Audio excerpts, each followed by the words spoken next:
Muy buenas noches. Buenas noches, doctor. ¿Qué tal? Buenas noches. Buenas noches, doctor. Buenas, buenas. Un saludo a todos. Controlaremos la asistencia. Doctor, buenas noches. ¿Qué tal? Buenas. Aliaga Víctor Hugo. Arauco Ariel. Presente, doctor. Okay. Barrientos Marco Antonio. Buenas noches, doctor. Presente. ¿Cómo están? Buenas noches. Calla Bendaño. Mayra. Presente, doctor. Okay. Quimia Cintia.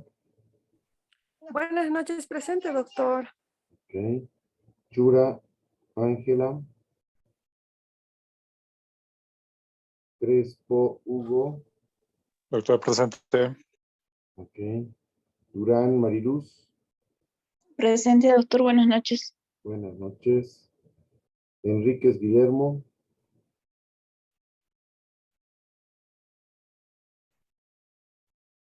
Flores Nelson Carlos. Presente, doctor. Buenas noches. Buenas noches. Flores Rolando. Presente, doctor. Ok. Mayrana Vivian. Presente, doctor. Buenas noches. Buenas noches. Montesinos Rafaela.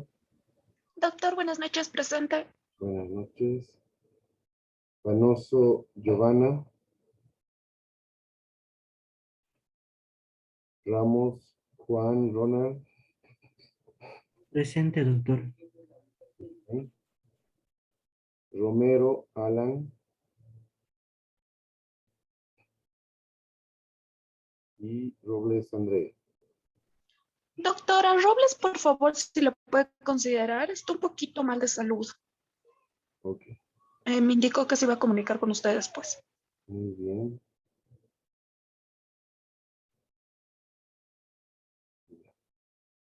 Eh,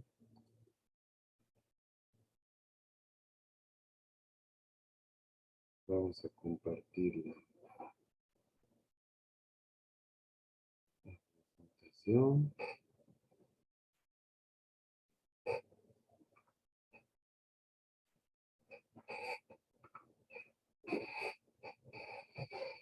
¿Se puede ver?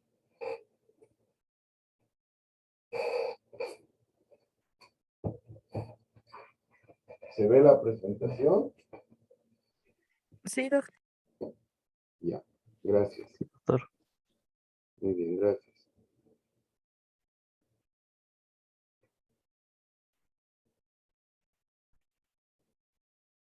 Vamos a ver un nuevo tema. Vamos a ver un nuevo tema. Es sobre el derecho económico internacional. Ya es un tema relacionado con la economía y también vamos a ver un poco sobre el derecho monetario a nivel internacional. ¿Listo? El derecho económico es una rama amplia del derecho. ¿Listo? Y obviamente va a tener cierta relación en el ámbito internacional cuando existe esta participación por parte de dos o más estados. Van a ir generando cierta, por un lado, cierta normativa a través de tratados, acuerdos. Se genera también bastante doctrina, jurisprudencia. Es interesante esta área, esta disciplina, y vamos a tratar de ver lo más elemental y esencial de esta área, justamente en la relación que tiene con el derecho internacional.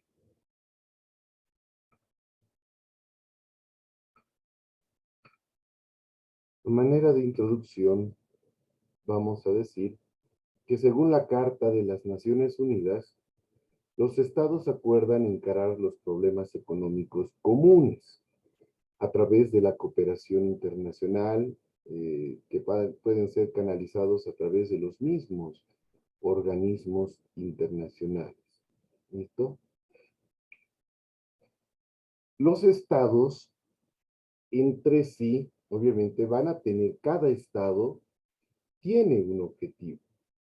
Y ese es su objetivo, que es parte también de sus políticas internas, de sus planes de gobierno, es impulsar su crecimiento económico. Un estado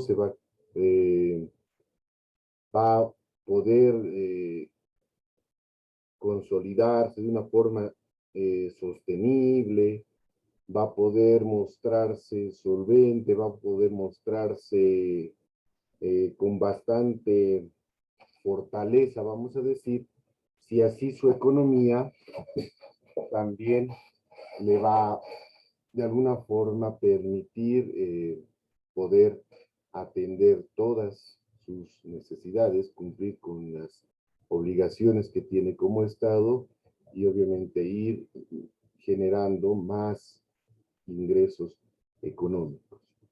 ¿Listo?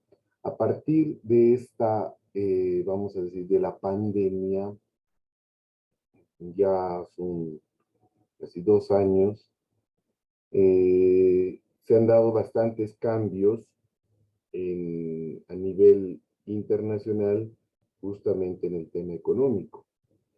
Si bien en una primera etapa para contrarrestar todos los efectos de la pandemia, muchos de los estados quizás se han visto en la necesidad de cerrar, por un lado, sus fronteras, de frenar diferentes actividades para evitar el incremento de los casos de contagio del coronavirus. Pero también hemos visto que es incontrolable poder paralizar el aparato económico de los estados, ¿no? Creo que ningún estado se animaría a volver a frenar, a paralizar todas las actividades económicas, productivas, comerciales, como queramos llamarlo, internamente, porque se ha visto claramente que frenar esa dinámica que tiene, obviamente genera bastantes consecuencias internamente, ¿no? En cuanto a la producción, al crecimiento económico y demás datos económicos, incluso incide bastante en su economía. Entonces, si bien el derecho económico va a surgir producto de compromisos que tienen los estados, ¿para qué? Para adoptar medidas conjuntas, puede ser entre todos, o también de forma aislada, pero que van a ser coordinadas entre estos estados, y que estas medidas de alguna forma son coordinadas y compartidas con la Organización de las Naciones Unidas para solucionar diferentes problemas internacionales en materia económica, en materia social y en temas conexos. Hablamos de lo económico justamente por la cuestión productiva, por el tema de la generación de ingresos o rentas que puede tener un Estado.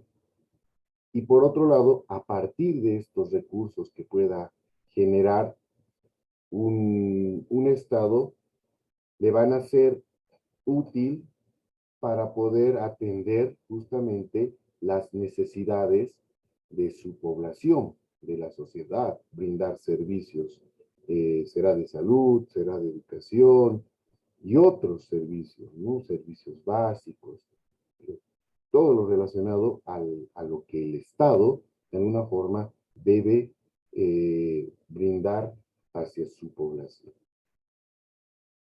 En 1957 mediante una resolución de la Asamblea de las Naciones Unidas, se llega a determinar tres aspectos importantes, entre unos otros más, pero que están muy relacionados con nuestro tema. Los estados y las organizaciones deben realizar acciones que apoyen las exportaciones de los países subdesarrollados, por un lado. ¿Qué significa esto? Que todos conocemos, existe una especie de clasificación, vamos a decir, de estados, ¿no? Los estados poderosos, los estados solventes, los estados potencia, como tal, que van a, de alguna forma, tener una economía muy fuerte, muy significativa a nivel internacional, con los países también denominados primermundistas, bajo algunas teorías del desarrollo. Y por otro lado tenemos a otro conjunto de estados categorizados como estados subdesarrollados, estados en vías de desarrollo, estados tercermundistas. Son, como les decía, diferentes categorías que nos van dando justamente estas teorías del desarrollo que se han ido implementando en el siglo pasado. En ese año, en 1957, cuando se celebra justamente esta asamblea, se pone en debate como un punto importante analizar la situación de los estados. ¿Por qué se van generando esas brechas económicas? Por un lado, la concentración bastante del capital, de los recursos en un grupo de estados, tal vez no muy numeroso, y por otro lado, la economía muy restringida, muy limitada, sin muchas oportunidades de crecimiento que se va dando en este otro grupo de estados que tal vez son mucho más que los que tienen una economía solvente. Entonces, para evitar esa brecha y que se siga distanciando como tal esa separación que se va dando entre estos dos, se llega a acordar en esta asamblea ese compromiso para que se puedan realizar acciones que puedan apoyar de alguna forma las exportaciones de los países subdesarrollados. Los países primermundistas con bastante capital, vamos a decir, económico, se comprometen en comprar estos, vamos a decir tal vez, ¿no? Productos de estos países en vías de desarrollo, fomentando la exportación y que esa sea la forma de inyectar económicamente a estos países subdesarrollados. Hasta ahí es uno puede decir, un interesante acuerdo que suscribe. Pero quizá la finalidad que se va dando producto de este acuerdo es facilitar, por un lado, las exportaciones, pero no de productos ya procesados, elaborados, o que tengan un valor agregado, sino se va concentrando más en impulsar en estos países subdesarrollados, llamémoslo así, la exportación de materias primas, la exportación de recursos naturales sin ser procesados. Y contradictoriamente a ese acuerdo, son estos países tal vez económicamente más fortalecidos quienes compran la materia prima, procesan estos productos y nuevamente son los que comercializan los productos y generando ya un rédito producto de la transformación de esta materia prima. Entonces, esa buena idea quizá en el fondo de impulsar a los estados no siempre se llega a concretizar como si hubiese planeado en un principio. ¿Listo? Segundo, la acción de asistencia debe ser vinculada o condicionada. Acá sí es un tema muy, muy delicado. ¿Por qué? Porque, por un lado, se brinda como una especie de apoyo a estos estados en vías de desarrollo, tratándoles de proporcionar estrategias, modelos económicos, recetas, qué sé yo, para que puedan de alguna forma ellos implementar en sus políticas internas a fin de mejorar su capacidad productiva interna y obviamente que puedan mejorar su situación económica.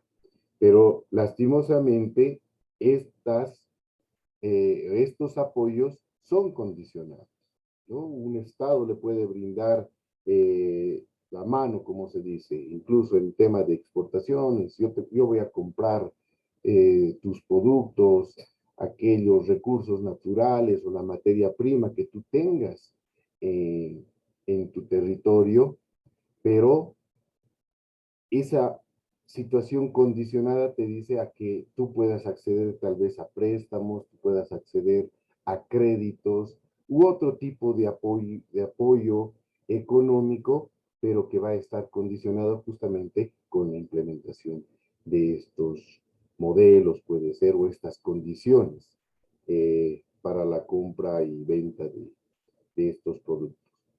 Tercer elemento, los países desarrollados deberán dar a los países subdesarrollados el libre acceso a la tecnología.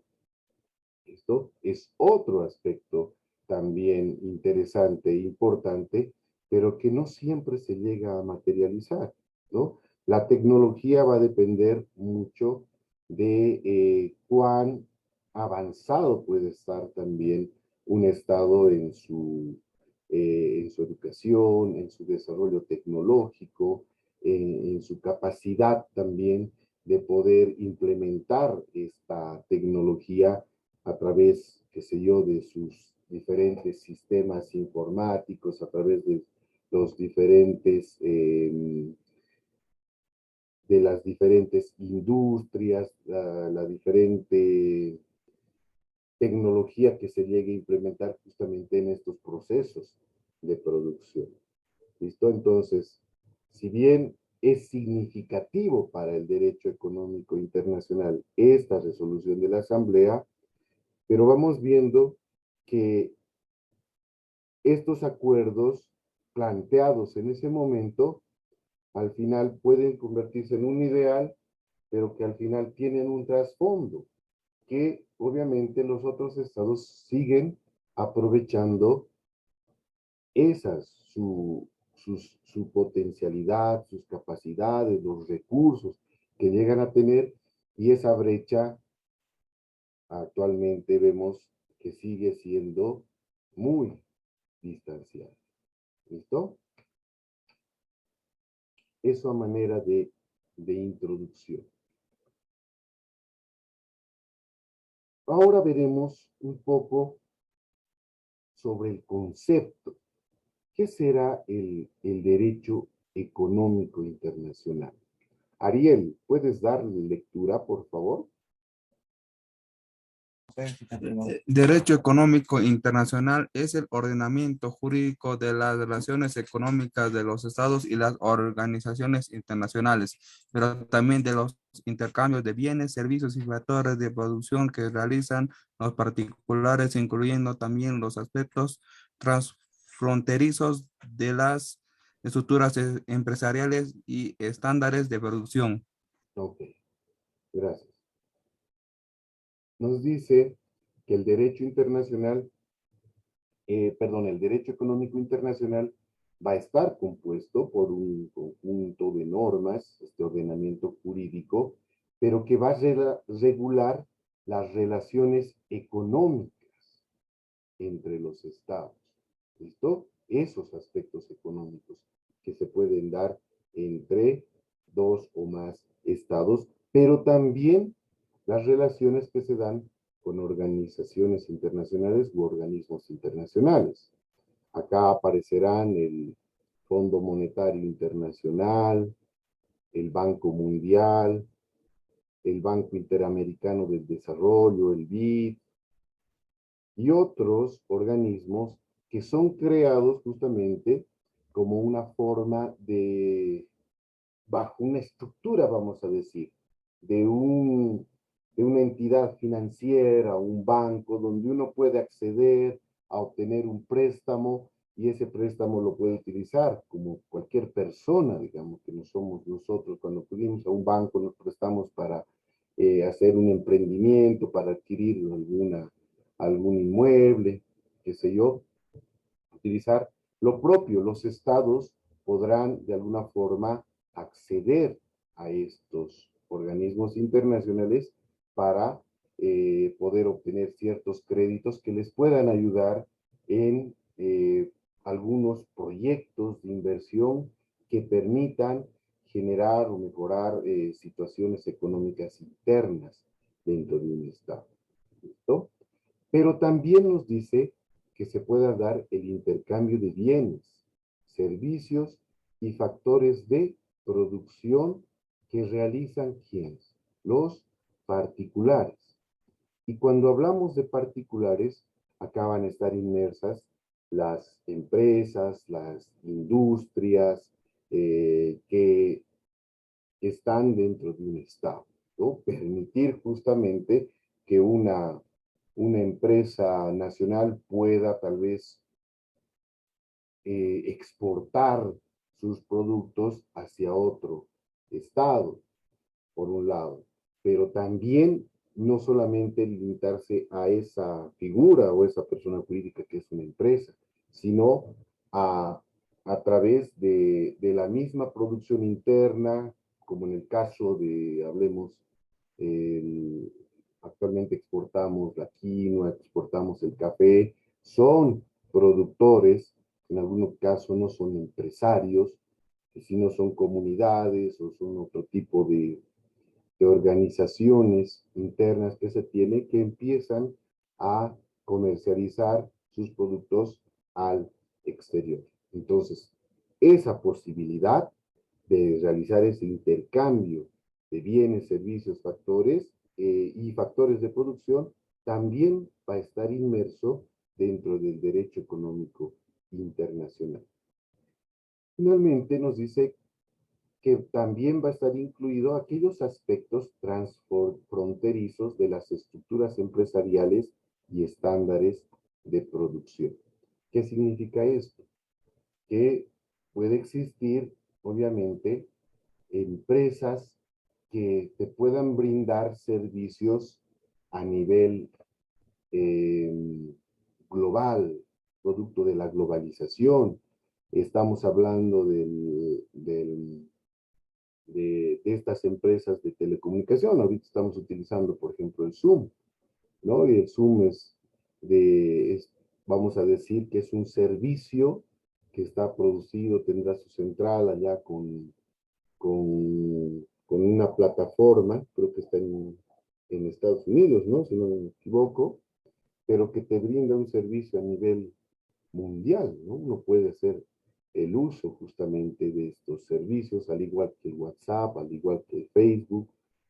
Entonces, a eso también se refiere respecto a toda esta actividad relacionada con la economía. Cintia, ¿puedes dar lectura al siguiente párrafo, por favor?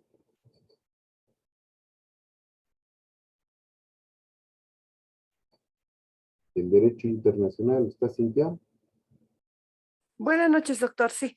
Por favor. El derecho económico internacional Ya. es el ordenamiento jurídico de las relaciones económicas de los Eso ya estados lo y leí. las organizaciones internacionales. No estabas atenta, sí, ¿no? Perdón, doctor. Ese siguiente párrafo, por favor. Perdón, doctor. El DIE es un sistema jurídico que principalmente regula las relaciones internacionales de carácter económico que se suscitan principalmente entre los estados y los otros sujetos del derecho internacional. Este sistema jurídico que fue concebido para que coexistan normas internas e internacionales. Es una rama especializada del derecho internacional público. Ok, gracias. Ya varios tratadistas van justamente enfatizando en que se debe constituir un sistema jurídico, que va a ser ese conjunto de normas, que va a permitir regular las relaciones que van a tener los estados a nivel internacional con ese carácter económico.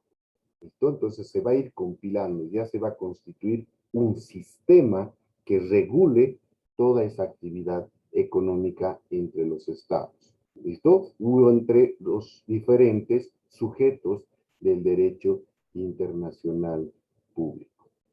Por lo tanto, es una rama, les decía, amplia ya, que cada vez se va especializando mucho más en temas económicos.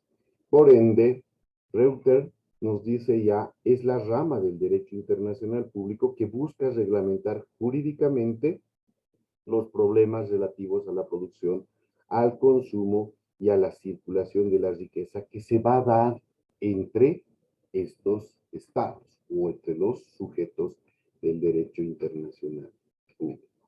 ¿Cuáles van a ser las fuentes? Las fuentes, como todos sabemos, de forma general, son esencialmente estas cinco. Los tratados internacionales son los acuerdos económicos que van a suscribir entre estados. ¿Listo? Nosotros, como país, podemos suscribir acuerdos bilaterales con otros países que permitan de alguna forma la exportación o importación de ciertos productos. Esos acuerdos justamente van a estar constituidos, van a conformar todo ese grupo de normas inmersas en los tratados internacionales. La otra fuente, la costumbre. ¿Listo? A lo largo de la historia, entre las diferentes naciones, entre los estados, se han ido dando situaciones de intercambio justamente de bienes, servicios, productos, como tal. Esa costumbre de intercambiar productos, de que un estado le provee al otro aquello que necesite y viceversa, este otro le pueda también proveer de estos productos o de estos servicios al otro, va y ha ido generando justamente esta costumbre que de alguna forma se constituye en una fuente del derecho internacional porque son prácticas que se han ido manteniendo a lo largo de la historia.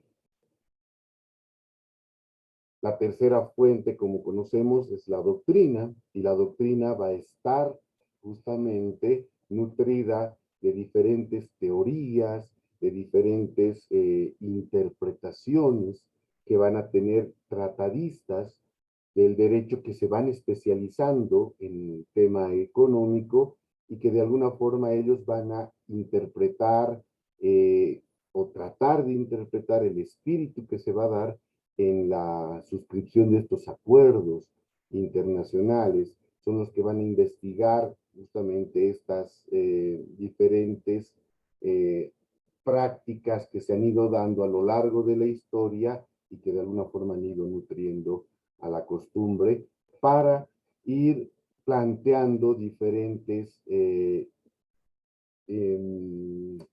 conceptos, para ir planteando diferentes teorías respecto al derecho económico internacional. Esa es la doctrina.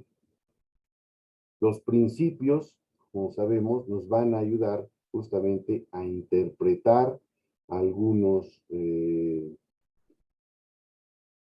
elementos, algunos textos que van a estar descritos en los tratados internacionales y que de alguna forma se van a constituir en hilos rectores, vamos a decir, de lo que debería y tendría que proyectar justamente el derecho económico internacional en el marco de, de este apoyo, de este relacionamiento internacional que van a tener o se va a ir dando entre los diferentes estados.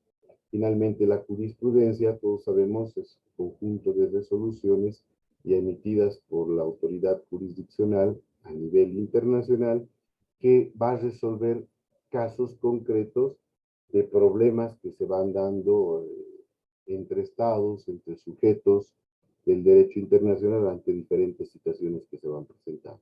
Como ustedes pueden ver, las fuentes del derecho son las mismas que se van dando en las diferentes disciplinas del derecho internacional.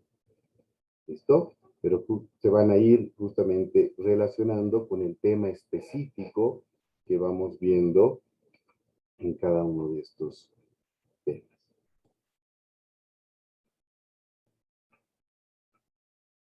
¿Cuáles son los principios?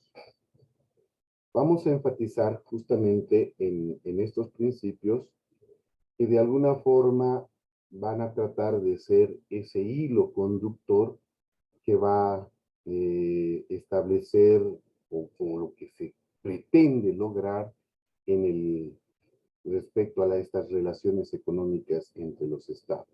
Por un lado, el Estado puede introducir restricciones comerciales discriminatorias. ¿Qué significa eso?